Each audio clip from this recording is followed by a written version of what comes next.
What's up out there in football land? It's your girl, Sonya. It's a special edition. Today is Wednesday, November 15th, 2023. And this is a very special edition of All Things Football from a Lady's Perspective. Shout out to J. Cole and Gucci, the greatest states in the United States, North Carolina and Georgia, my two home states. I am introducing myself to some and reintroducing myself to some others.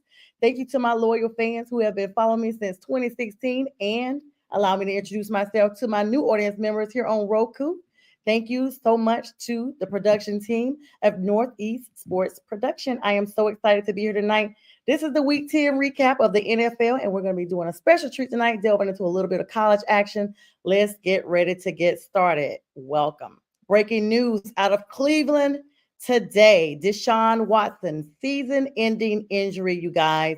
Shoulder fracture on his throwing arm. Now, it was confirmed that he did get injured in Sunday's game, and the MRI actually provided those results today. And there's been a little bit of controversy up there because for the first time in a long time, if the season ended today, all of the AFC North teams are sitting at 500. So, PJ Walker, is he going to be the quarterback starting? No. The rumor is that it's confirmed that DTR will be starting, even though he has not played any actual game snaps. Now, you guys know PJ Walker is a former Carolina Panther, and he also came from the XFL League. So he comes with a lot of experience, but seems like that is not what the Browns wanted to do. And additionally, this was Deshaun's only sixth game of the season. So we wish him well, but he is out for the remainder of the season. He will be undergoing repair surgery on that shoulder.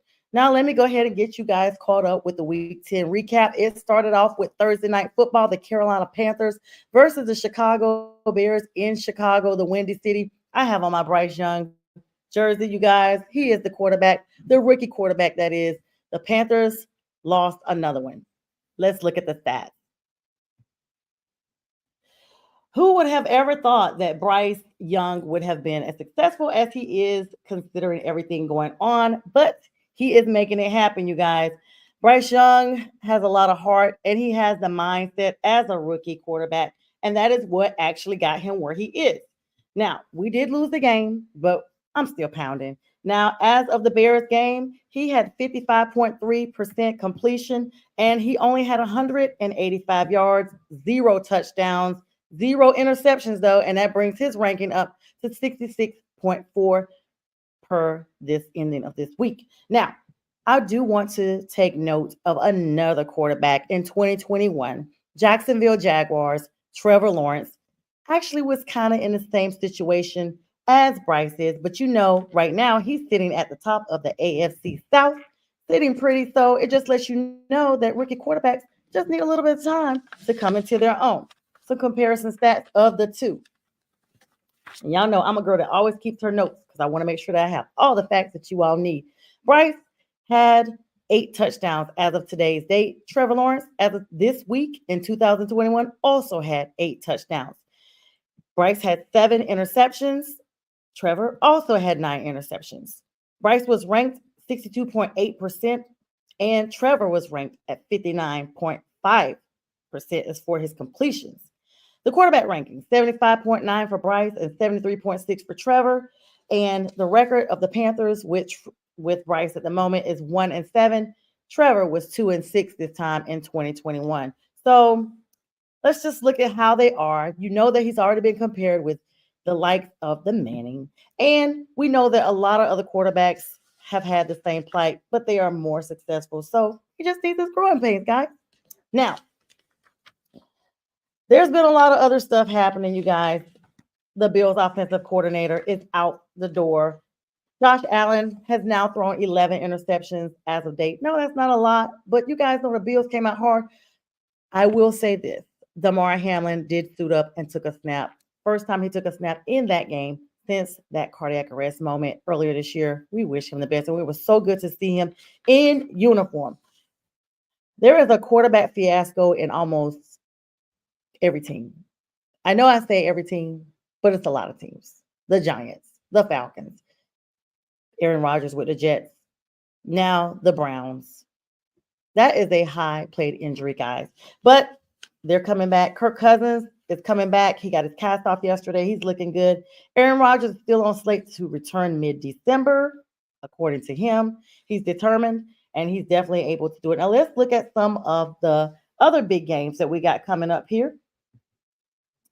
That are rankings. Let's take a look at our rankings, and then we will go ahead and look at our overall picture that's coming up next Sunday.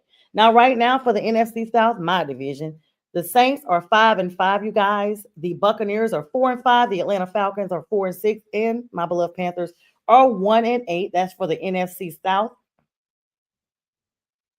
And it's still up for grabs. They're literally all over the place. And like they always say, it's any given Sunday. And that is definitely my mantra as well. Now, the next division, the NFC East, the Eagles, they've had a few close calls, but they look like they're going to be formidable. 8-1, Jalen Hurts and company. Now, the Dallas Cowboys are a close second. And you guys, the Panthers play the Cowboys on Sunday. And there have been some upsets that have occurred before. Dallas is going to Carolina. That's a big rivalry, even without them being division rivals. It's always been because they're the long time members of the North Carolina community that before we had the Panthers were Cowboys fans. So it's kind of like their second home, but they're playing on Sunday. Cowboys are 6-3 right now. The Washington Commanders are 4-6, and the New York Giants are 2-8. The NFC West, the 49ers, definitely coming back from their nice bye, 6-3. They are tied with the Seattle Seahawks, Geno Smith and company. Can you believe Geno is getting it done out there? The LA Rams, 3-6. And the Arizona Cardinals, welcome back Kyler Murray, 2-8. Now, Kyler did get them that win, so kudos to him. It was good to see him back after 10 months of being out of the league. The NFC North, Dan Campbell and those Lions still roaring, 7-2. The Vikings not far behind, 6-4, even without Kirk Cousins. They are definitely getting it done up there. The Green Bay Packers, 3-6. Now, it was predicted that they may not do that well after Aaron Rodgers left, but we all kind of were a little hopeful. But they are 3-6, you guys. And the Chicago Bears, because they got a win with us as well, they are now 3-7. Even though they're at the bottom of that division. Now, let's skip on over to the AFC and see where your team may be. This is going to be quite a competition. The Miami Dolphins from the AFC East are 6-3. The Buffalo Bills have now dropped to 500, 5-5 amongst that firing of their offensive coordinator. The Jets are 4-5. And the New England Patriots, for the first time in a long time, are 2-8. And the rumor mill is saying that for the first time, Bill Belichick may be on the hot seat. Now, I don't know what that means, but that's the rumor mill. And they've actually even come up with some possible destinations that Bill could go to should Robert Kraft pull the plug. I don't honestly see that happening. This guy's got like almost 2 hands of rings, you guys. Do you really think that that would happen?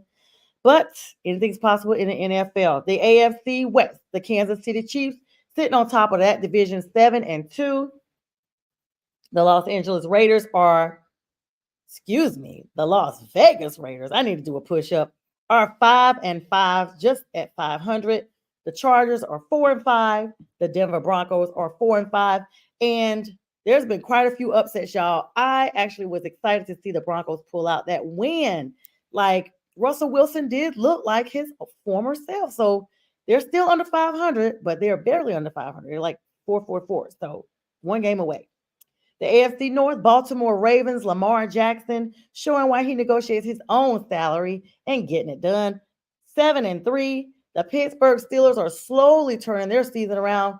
6-3. Mike Tomlin showing and proving that, hey, he's in it for the long run. And with the veteran status that he has, he definitely has turned them around, because honestly, you guys, when they first started out, I wasn't that sure. Cleveland Browns right on their heels, tied 6-3 in the division. And the Cincinnati Bengals are 5-4. So like I told you guys, the entire division is above 500. And if the season ended today, every one of them would have playoff contention.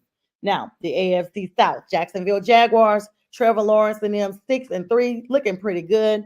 The Texans, CJ Stroud, Offensive Player of the Week.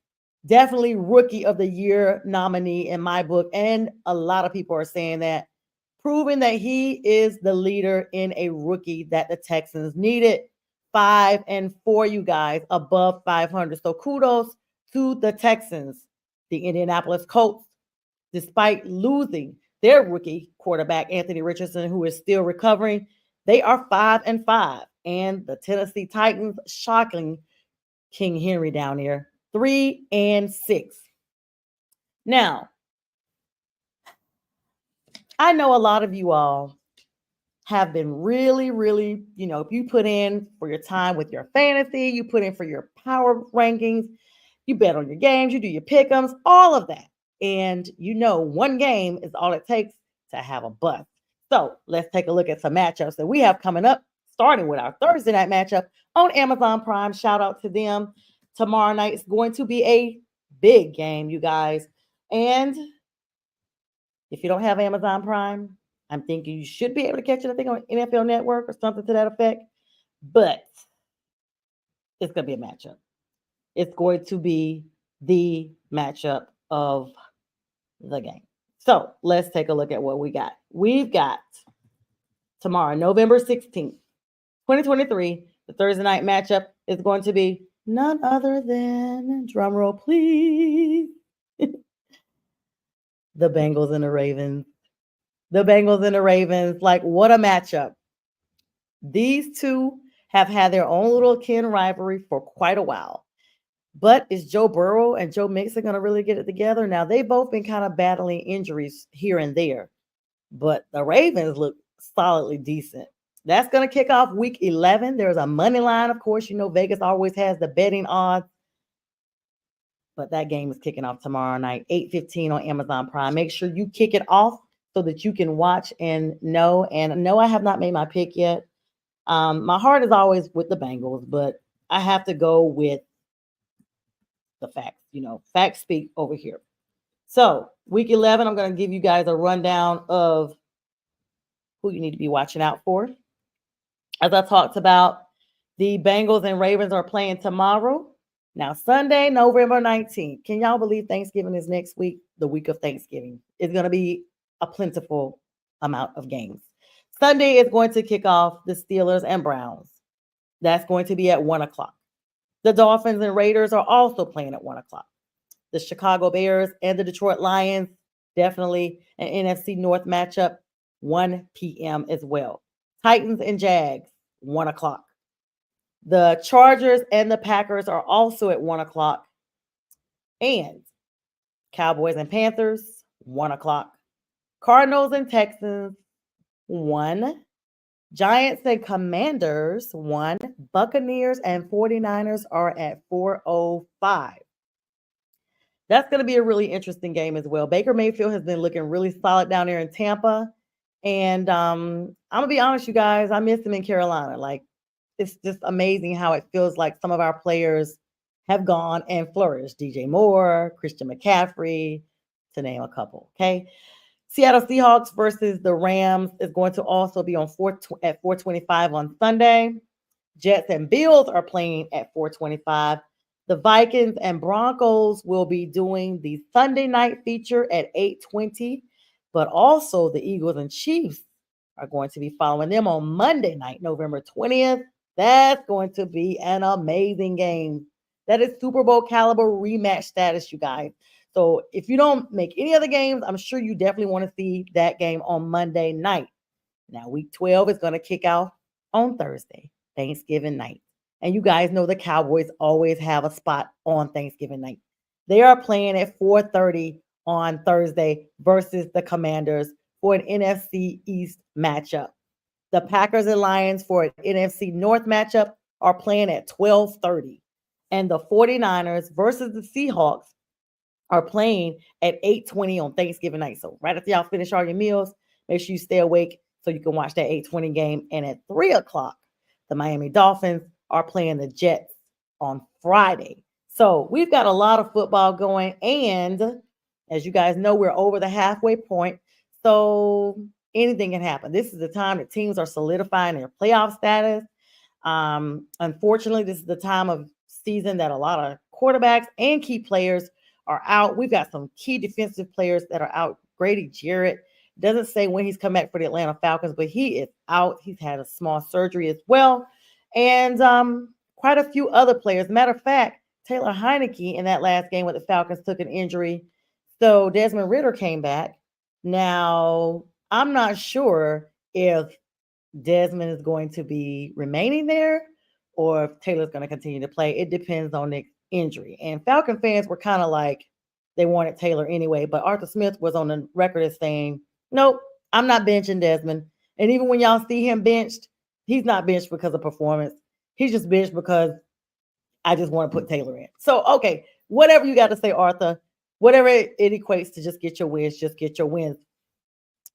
Derek Carr was carted off for the New Orleans Saints. And I thought Taysom Hill was going to come in, but guess who they put in, you guys? Jameis Winston. Jameis looked good for a couple of plays, and then he didn't. So not sure at the moment about Derek Carr. Looks like he's, probably going to practice, to be honest. There's no news that he's actually out. So the Saints, their quarterback, Daniel Jones from the Giants, has been out for a little bit. And welcome back, by the way, Deebo Samuel. I'm talking about key players here that have either overcome their injuries or are still recovering from their injuries. Deebo Samuel came back from the 49ers and looked amazing. Blew my fantasy ports out the water. So thank you. I'm so glad he's back. And Travis Kelce and all them, they want to buy. So they're coming back. They're going to be looking good. Now, some more news that you guys may be interested in. Bill O'Brien that left Buffalo. The rumor is Keelan Moore may be a switch out. Really? Oh my goodness. And people are saying that if Belichick does leave, it's possibly a setup. I told you guys before, everyone said that it was the Belichick way when he had Tom Brady. But Tom proved us all wrong that it was not the Belichick way. It was the Brady way. Because Brady came to Tampa, who for a long time were at the bottom of the NFC South, raised him up, brought his own talent in Antonio Brown, and went to the Super Bowl and won. Like, who does that? Tom Brady, that's who. And you don't got to love him. You don't got to like him, but you got to respect him. He's a heck of a player and clearly one like we may never see for quite a while. All right, you guys, let's talk about some other players right now who are in the injury zone right now. From the Vikings, we got Mr. Jefferson, Mr. Gritty himself, who is still out. But we don't know. I heard that he was trying to come back, but they were like, he's not going to come back until he's fully back. Like, these players, I'm sure they want to come back. They want to put their heart in it, and think about it. This is where their heart and soul is. However, you have to put your body first. And at the end of the day, what goes on could be lasting effects long time from now. All right. So let's look at what we got going on. Looks like Taylor Heineke is questionable for week 12 with that hamstring. I told you guys he got hurt in that game Sunday, the Falcons. And in fact, a lot of teams this time of year have an extensive amount of injuries, an extensive amount. The bodies take a lot of hits. You guys know that. For anybody out there that's played football, it's just a common thing. We're going into week 11 and we have 18 weeks of this. So that's to be expected. All righty. So let's talk about switching gears just a little bit. And tonight I'm going to have a special treat for you guys because I'm going to actually delve into a little bit of college. So for the first time ever, since this is my first time being on this platform, I'm going to also introduce a little bit of college football, the SEC, and all that good stuff, and talk about some of our top rankings from the CFP, and go from there. So now, the Jets coach, Robert Saleh, is saying that in the end, he's going to let Aaron Rodgers determine his own timeline for coming back. He's not going to even get in the way because looks like Aaron is already pinpointed like, hey, I'm coming back. End of story. Nobody's going to bother me. I'm going to do it. So he's going to come back. And so we just wish him well. and we'll look out for it because we all know how Aaron has played. And it was really sucky that the very first time they had a possession of the ball, that he gets injured. Like, come on. The Jets really went all in. They were on Hard Knocks. And it just was really, really a bummer, even if you're not a fan, to know that someone went that hard to try to get in and then, missed out. All right, let me congratulate real quick Travis Kelce. He is the all time franchise leader for most receiving yards in Chiefs history. The Taylor effect, you think? Maybe not. But Travis just went to Argentina to support Taylor, and she actually switched some of the lyrics of one of her songs to greet him. And she went out in the crowd and kissed him at the end of her song. So it's official, you guys. Now, if you didn't think before with her being in the booth with Mama Kelce and all that it was official, it's official now. All right. I'm going to come back to one of my stories, but on the Panthers news, real quick, J.C. Horn and Ian Thomas have been returned from IR. We're so happy about that. And I told you how good and proud I am of C.J. Stroud. He is the only rookie in the last 40 years to lead consecutive game-winning drives in the final 2 minutes of regulation. So a shout out to C.J. Stroud. And another history fact while I'm at it. Week 10 is the first week in NFL history that 6 games in the same week were all decided by a game-winning field goal. So congratulations to all those teams, including Denver, that won their game by a game-ending field goal. That's your fact for this week. Congratulations to those. Now, a little bit of dirt for you guys. Jacksonville Jaguars wide receiver Zay Jones was reportedly arrested on a charge of domestic battery, causing bodily harm on Monday evening, according to the Duval County jail records. And this was obtained by ESPN's Michael DeRocco. He's 28 and he was detained by the sheriff's office in Jacksonville and booked into jail around 6:30 p.m. The charge is considered to be a first-degree misdemeanor. Now, he's reportedly scheduled to appear in court today. I don't have an update about what happened, but the Jacksonville Jaguars did issue a statement confirming that they were aware of the wide receiver's arrest and they will be investigating it accordingly. So, yeah, he got into that. And then it's been a lot of arrests, y'all. It's everything from DUIs to battery. We had the Saints player throwing bricks at people. Just a lot. I don't know. This it's a stressful job to be an NFL player, I'm sure. But you got to handle yourselves better off the field, y'all. Y'all making all this money that most people would never see. And you're risking it for this? Like, okay, really? All right, Nick Chubb, because we're bouncing here with the injuries and everything. He is recovering well from his second surgery on yesterday. And like I said, that's kind of like one of those iffy things. I will tell you guys, unfortunately, Cowboys linebacker Leighton Van Esk is out for the remainder of the season, and his career is in question due to a neck injury.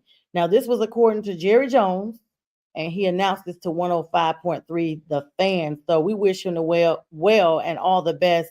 Definitely hoping, because the health is the priority here. The Green Bay Packers have a little bit of good news. They have a Hall of Fame inductee in Clay Matthews. He is the number one on the franchise all-time list with 83.5 sacks, and he's a 6-time Pro Bowler. And so he, moving up there. So congratulations to Clay for that Hall of Fame induction. And TJ Watts has passed his brother JJ Watts for most sacks in the first 100 career NFL games. Look at the records. Reggie White had 105 in 100 games.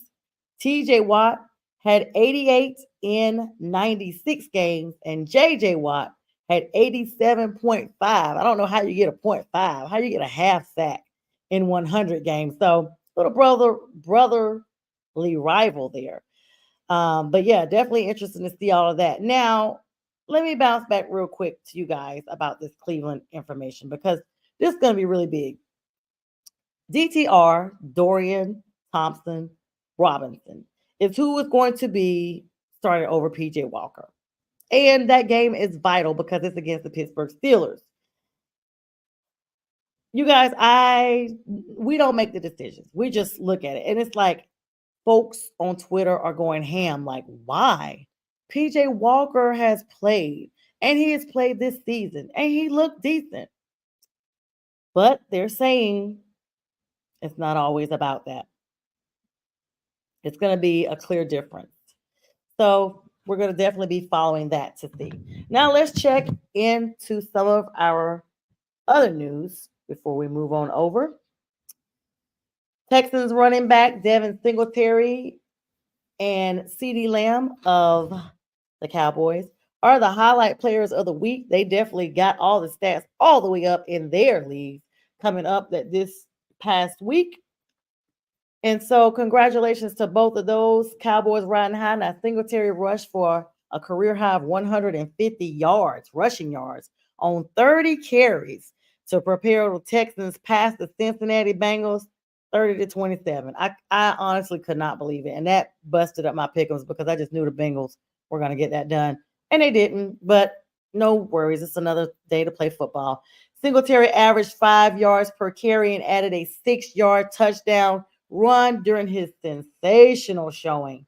Now, the offensive player of the week for the NFC, CeeDee Lamb. Okay, Lamb garnered headlines after Sunday by tabbing himself the best wide receiver in the league, like self-proclaimed. Okay, his performance in the Cowboys 49-17 mollywhopping. Y'all know I use that word a lot over the New York Giants, their divisional rivals, certainly spoke to that. Lamb holding 11 receptions for 151 yards by himself and added a 14-yard touchdown as well. Now, speaking of players, Younghoe Koo, the kicker of the Atlanta Falcons, has been documented that he has gained 43.4% of the points that the Atlanta Falcons have scored this entire season, which means all of their games, they literally were hanging in the balance and claimed, at least in my opinion, by the field goal. So kudos to Younghoe Koo, the kicker. Okay. That's a lot. All right, you guys. Let's look at some of our quarterback rankings going into week number 11. It's probably going to be all the same, to be honest with you, except for the ones that we've lost to injuries. Fantasy rankings have come out and they are definitely on the par. It's not too much change since last week, but let's take a look at who we have lined up for the number. And I'm going to go in reverse from the number 20 position on up. Number 20 is Matthew Stafford. Number 19, Baker Mayfield. Above him, Geno Smith. Russell Wilson easing himself up from a lower level from before. He's now number 17. Trevor Lawrence is number 16. Joshua Dobbs. Hold on. Joshua Dobbs, who was benched last week by the Arizona Cardinals in anticipation of Kyler Murray returning, got picked up by the Minnesota Vikings due to Kirk Cousins' injury. And the Vikings are undefeated with Joshua Dobbs. So sometimes things just work in your favor. Congratulations to him. He's eking on up now to the number 15 position. Number 14, Justin Fields, who is in and out of Chicago. And in honesty, they're not sure if he's going to come back. They're expecting him to come back this week, but he has not played every game. You guys know he's been battling like some injuries off and on.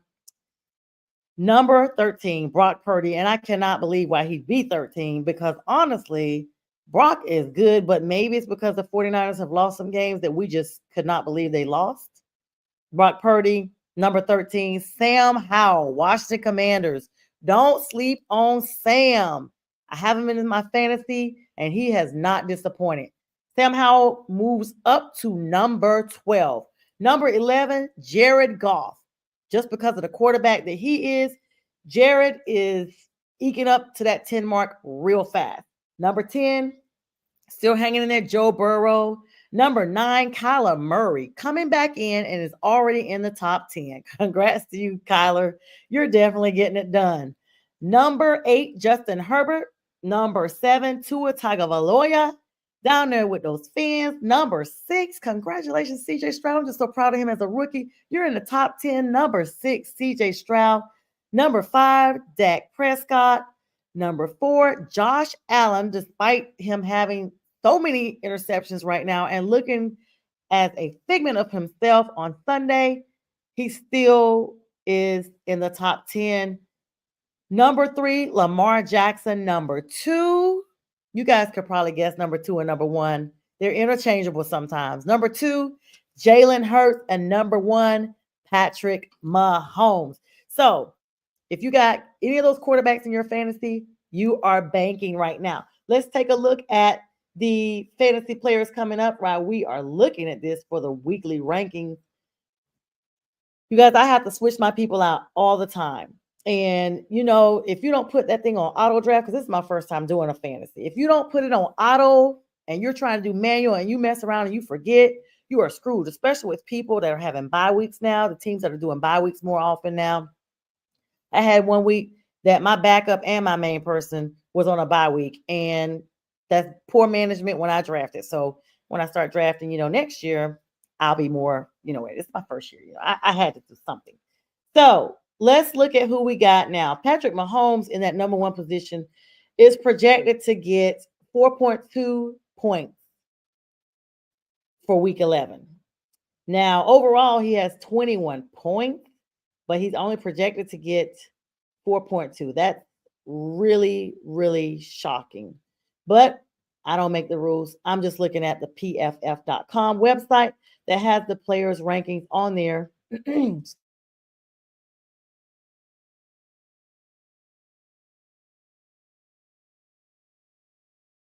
me, guys. Now, if you want to look at who some really good backups for other positions, Tanner Hudson and Mark Andrews. Now, they're supposed to be a good matchup for the tight end position. Who knows? Who knows? This is just what you need to check out. You need to check out pff.com so that they can let you know who you may need to be looking at if you miss it yourself. All right, let's skip on over and talk a little bit about some college football. Now, I live in Georgia, as most of you know. I'm a UGA fan for Georgia. Georgia, the interchangeable 1 and 2 position for the college football rankings, has now been put in the top position. Now, Georgia is back-to-back champion, and it is extremely hard to go back-to-back. I think they could go for a third, but it is suggested that they may not. After all, they've lost a lot of key players to the NFL, and they are looking good. They've had some close calls, though, you guys. So we'll see. The AP top 25, I'll just give you the top 10. Georgia is number 1, followed by Michigan, Ohio State, Florida State, Washington, Oregon, Texas, Alabama, Louisville, and Oregon State rounds out the top 10 position. We have to talk about the Michigan scandal, you guys. What are your thoughts about Coach Harbaugh being suspended again just to prevent him from being on the field? Now, y'all know he just came back from service suspension. I'm like, was he even there for 2 games? But he's out for the whole sign stealing thing. But he can coach during the week, but he cannot be on the sidelines. And did y'all see the end of the game when the interim coach got down? Tears and all. It was so well warranted, I'm assuming. But they had this hashtag on Twitter, #bet.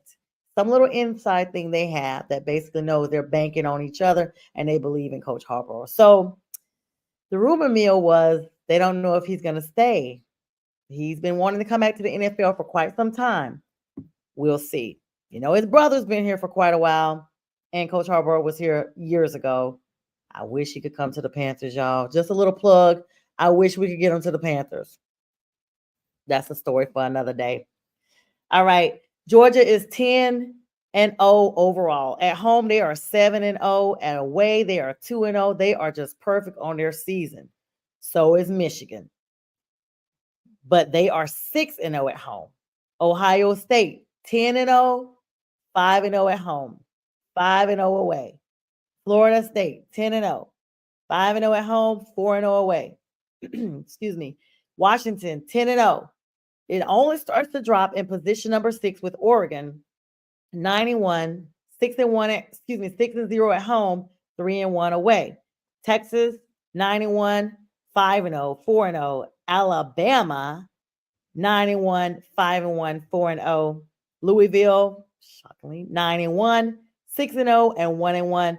And Oregon State, 8-2, 5-0, 3-2. You guys should put in the chat right now what your thoughts are on this entire college. Do you think Georgia has what it takes to go back a third time? That would be a trifecta. I'd be super excited about it. And speaking of college football, you guys, excuse me, what are your thoughts on the Prime effect? Now, a lot of people were hyping him up when he went to Colorado. I mean, he brought out all the stars, all the glamour, all the glitz, all the rappers, all the other ballers. I mean, everyone was out there supporting him. He wore his shades, sunglasses during his interviews, headsets, everything. And all that has changed. In fact, they have now dropped 5 in a row. And as such, a couple of players have now officially decommitted from going to Colorado. Not that they say they're not going to go, but they just want to, quote, leave their options open because they don't know whether or not they're going to actually attend Colorado since now everything is just falling apart out there. Some key players to watch for college.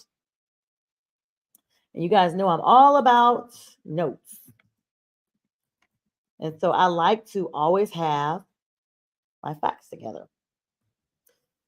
And today, if we end it today, the people that we would most basically see right now that are doing the best, of course, Carson Beck, UGA. Are we even surprised about that? Now, ESPN is already putting up their recruiting numbers for the 2024 season. But, anything could change from week to week, just like it's in the NFL. It could always, always change.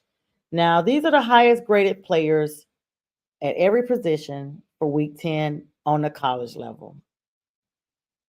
Jaden Daniels, are we surprised? The LSU quarterback is the highest graded in the country this year. Audric Estime, the Notre Dame junior, paces all of the running backs with a 91.5 grade. Tyler Nubin, one of the top safeties in the 2024 NFL draft, so look out for him, is also the highest graded safety in college football. And the thing about a lot of people, if you look at the roles that they play, it's extremely competitive because in college, they're doing it because they are enjoying it and they're trying to get to the league. It's not a job yet. Yes, they have name and likeness type deals and things like that, but they are still on the level where they're having fun. But scouts are always out there. Now, some of the other people, now I know people probably like, what about Caleb Williams? Unfortunately, he's not on the top on this list, but he's up there. Now, we have some wide receivers, Malik Neighbors from LSU as well. LSU is just a decent team, even though they didn't make the top 10 that I gave out. They're in the list, no worries. There was tight end Power 5, A.J. Barner from Michigan Wolverines, who scored at a 90.5. And then offensive tackles. We don't talk about them too much. We have Talise Forgay from Oregon State Beavers, 89.9 ranking. And the Air Force Falcons have Adam Karras at an 85.1 from the group of 5. Now, the offensive guards, the Wake Forest Demon Deacons, have an 86.5 ranking in Michael Juergens. And Clay Webb from Jacksonville State Gamecocks is 88.8. And the center position, don't count out the Oregon Ducks, Jackson Powers, 81.6. Now, let's talk about some information on the UGA Tennessee game that is coming up. Now, that is going to be a very big game in Knoxville this week coming up. And thank you, everybody. I see your comments. Thank y'all so much. You're right. You're right. I appreciate that, everybody on the feedback. So, Georgia versus Tennessee is a big game. Now, the Vols at Neyland are not to be mistaken. Now, they may be 7-3, But you guys know how everybody steps up when it comes time to playing those rivals. And a little small preview of what to expect coming up. If the prediction is it's going to be a very close game. The predictions are, in fact, as follows. According to Sports Illustrated, 9 hours ago, they are saying it's going to be a clash of the SEC East rivals, and it's probably going to be one of the highest viewed games. I'm going to be honest with you guys. Now, Georgia did move back to the number one position in college football playoff rankings, jumping ahead of Ohio State after 2 wins against ranked opponents. The Bulldogs are the top 10 nationally in scoring, defense, and offense, averaging 40.6 points per game and only allowing 15.6 points from the opposition. Now, UGA has already clinched the East Division and will definitely play Alabama in the SEC Championship.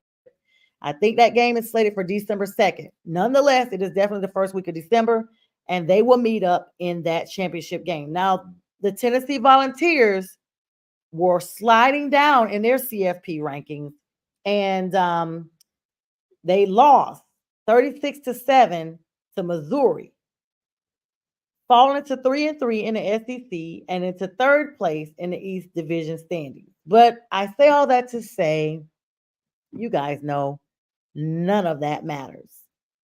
And I see what you're saying about Ohio State.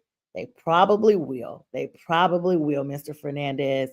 And hello as well to my niece Gwen. Thank you for shouting me out. Ohio State just knows to come back. Now, the predictions with the Georgia-Tennessee game. Let's stay with that for just a second. This week, the index for the College Football Power Index are favoring Georgia to win in a 69.3% of its simulations. So you guys know everybody's into this AI stuff, and it's all about predictions, including how the NFL comes up with their own schedule. But in their projection, Georgia is predicted to win 69.3% of the simulations, and they've had like 13,000 combinations of what could possibly happen. So I don't know. That looks like that's about right. Tennessee would possibly win 30% of those times out of 6,000 predictions. Now, the FBI predicts that Georgia has the second best chance to win the SEC championship and win 12 games this season. And it also projects that Tennessee will only win 8. Now, when you take the difference of those two and you look at the computer factors in, Georgia will defeat Tennessee by 8.8 points. Not enough to cover the spread on the sportsbook bets, because the sportsbooks are bidding that the Bulldogs are going to edge out by 10 points. So if you guys are into, placing your bets and stuff, that's just a little plug for you guys. Don't expect any surprises other than what we've already seen. A part of me wants to think that, okay, yeah, Tennessee got beat really bad, but Georgia has struggled a few times. The Georgia offense, they are doing really well with, they had to replace their quarterback. And so when you have a new quarterback, it's a learning curve. But Carson Beck has really gotten in there and looks good, y'all. And let's be honest, Kirby Smart's recruiting game is off the Richter. He's not just going to recruit Joe Blow out there. He's recruiting people that can stand in the gap, and they've done a really good job of doing so. Now, let's look at some stats for Georgia, and then we're going to creep on over and look at Alabama, and we'll also look at South Carolina, and we'll look at Michigan. All right. Now, right now, Georgia has had 5,000 yards averaged per game, you guys. Unbelievable. 50 touchdowns. And their opponents have only had 20 touchdowns. So it's been some close games there. That's a lot of yards. That's a lot of touchdowns. But yeah. So let's skip on over now and let's look at Alabama stats. Alabama, Crimson Tide football. I know I got a lot of Roll Tides out there. So they've had an up and down season, but they have really proved to be the winner in every situation. Shockingly, they had a close call against Arkansas, and they beat them October 14th by 3 points. But everyone else, they kind of stood up on that. Now, right now, they're first in the SEC West. They are ahead of Mississippi and LSU, as well as Texas A&M and Auburn, Mississippi State, and Arkansas, all in that division. And Alabama is 7-0 right now, 9-1 overall, and 5-1 at home. But they are 4-0 away, and they have an 8-game win streak. So Alabama's going to be bringing the heat. And because of that, it is projected that it will be very difficult for Georgia to win that third time in a row.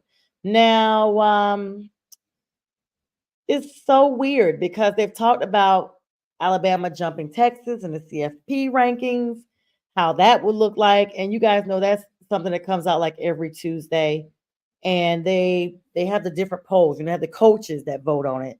And then they also have the actual rankings. Now, despite Alabama not moving up in the rankings from before, the Crimson Tide did feel like by Georgia moving above Ohio State, that's what Crimson Tide needed so that they could definitely face the Bulldogs for the SEC championship.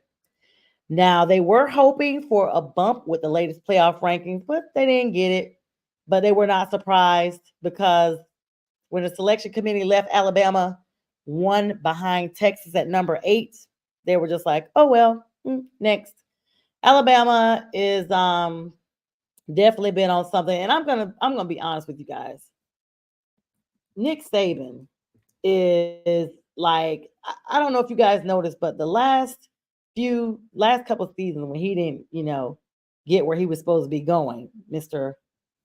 Alabama Crimson Tide himself, he was almost like on every show doing all the announcing and everything. He almost went like on a little campaign, basically saying that his boy should have been there, and all that kind of thing. I believe in all the advocating about all of that, but Nick Saban is the best of the best. And there's a history and a connection between him, Kirby Smart, and everybody else in the SEC. If you think about it, everyone at some point worked with someone else, coached with someone else, was with someone else. And so that's how they all get as well as they are. Now, this is going to have to be left up to time. Time is just going to have to tell us all. No one can know because just like in the NFL, it's any given Sunday, it's any given football game. Now let's check out South Carolina. Some of you guys, Gamecocks, have just been on a roller coaster. From the Missouri loss in October, Texas A&M beat them down the end of October. They beat Jack State. Then they mollywhopped Vanderbilt just Friday. And then they play Kentucky coming up. They are 6th in the SEC East. And I don't know, but there is a 11 personnel. Kentucky is looking to get back on track versus South Carolina. So Kentucky's coming in with their A game. They're just like, okay, we know South Cac is trying to do what they got to do, but we got something to do as well. So South Carolina needs to watch out and be mindful of that Kentucky defense. You guys, there was a lot of stuff going on, and it's alleged that according to tigernet.com, Donald Trump may be coming to the Clemson South Carolina game. I wouldn't be surprised. So that's going to be interesting to see. But Clemson, South Carolina, Georgia, Alabama, all of those. Now, Clemson, they're ranked 9th in the Atlantic Coast Division right now, but they still have that nice little rivalry going. And Clemson has also had a sketchy season. They lost to Miami. They also lost to North Carolina State. They did beat Notre Dame. That was a good game. I watched that one. And they mollywhopped Georgia Tech last week. And they are coming up to play UNC Chapel Hill coming up Saturday. But they will be playing South Carolina, Thanksgiving week. So next Saturday, Thanksgiving week, they're going to be playing. So that's going to be a huge game amongst those two South Carolina teams.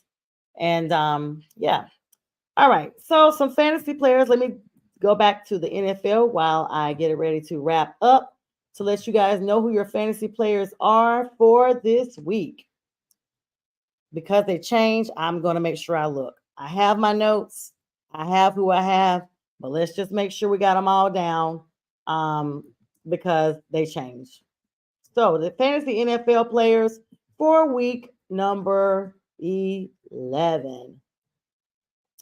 These are the people that you need to start or sit for the running back. Now, start or sit is one of those things you're like, wait a minute, hold on. Start or sit. Saquon Barkley, excuse me. People are not sure at this point. He was a sure start. I saw someone had him on their fantasy, and he's no longer there. And times are tough up there in New York. Now, Tony Pollard, they're saying that last week the Cowboys was going so crazy. It was like everybody was getting touchdowns. Now, Tony Pollard is going to be against the Panthers this week. And in actuality, the Panthers have given up the second most fantasy points per game. If Pollard does not get hit there, then he'll have a real serious issue the rest of the season. Brian Robinson against the New York Giants coming up. It's also someone you need to be mindful of if you should sit or start. He only ran for 38 yards last week, and it didn't even matter. So you can play him, but be mindful. Darrell Henderson against the Seahawks. Go ahead and grab him because he's supposedly a hot commodity if you can grab him. But if you need a deeper option, go with Devin Singletary because he rushed 30 times for 150 yards and a touchdown. And with them going against the Cardinals, he's probably going to definitely be good to go. Sit these people. Rachaad White, Tampa Bay Buccaneers against the 49ers. They just said if you got somebody else to swap with him, go ahead and do that. James Cook, and I'm going to tell you guys, I saw James Cook. James Cook from the Buffalo Bills. I was in awe of what was going on. Go ahead and sit him. You can go ahead and just switch him out with someone else for this week, at least, because they're going against the New York Jets.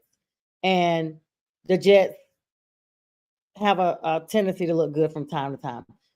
D'Onta Foreman, Bears and Lions, that's going to be a divisional matchup. And even though he has been running very hot as the back lead for the Bears, you might want to avoid the entire backfield this week because those Lions are going to go clawing all through that Bears line. Alexander Mattison, after years of Dalvin Cook, has been the hoo-ha sound down there. Mattison exited last week with a concussion, so he might not even be active to begin with. So make sure, even though he racked up some points for you guys, that you go ahead and fit him. All right, you guys. Big games coming up on Sunday, week 11 schedule. I've told you about all the Thanksgiving games coming up. You want to make sure you keep an eye out for all of your division rivalries. All of those teams that are on the cusp of making the playoffs, this is a sink or swim week for you. In the hunt, runners up, all that good stuff. It's a show and prove. Now, I'm be honest, my Panthers are out of it. The sad thing is we're clearly projected to get like the number one pick at this point if the Giants don't get it ahead of us. But guess what, guys? We gave away our first pick for next year too to the Bears. So we're playing for house money at this point. My honest opinion was that, Bryce continued to grow. I was hoping that Dalton would get a few more snaps because he was a really good, influence, and he's a great veteran. But Bryce does need to grow. He does need to learn the system, but we could have got a few wins. Even though when Dalton played, we still didn't win. So I'm just glad Bryce got the one win. And that's going to be about all I have tonight on my show. I'm so glad you guys joined me. Shout out to my makeup artist, Katrina Harris, Beauty and Brows by Trina. She's on Instagram. That's her handle. She does my hair and my makeup. She's here in the Atlanta area. And shout out to Linda and Mac, who allow me this amazing Roku platform. I'm so excited to be here. I will be here every Wednesday at the same time, 9 p.m. Eastern Standard Time. Please share this with everyone you know who loves the NFL and college football. And thank you to my audience members who've joined me from before and all of my new audience members. I look forward to a lasting relationship with you all. And with that, be safe, be well, and I will see you all next week. And before I go, I have to dedicate my first online show to my uncle Edward Walker, who is no longer with me, but watched me from the beginning 7 years ago when I first started this platform and believed in me. Sadly, I lost him right before Christmas 2018. In ironic fashion, today I got a notification that he was, quote, waiting to hear from me in my Marco Polo. And I'd never gotten that notification before. So, Uncle, this one's for you. All right, you guys have a good night. Be safe and good luck to your team.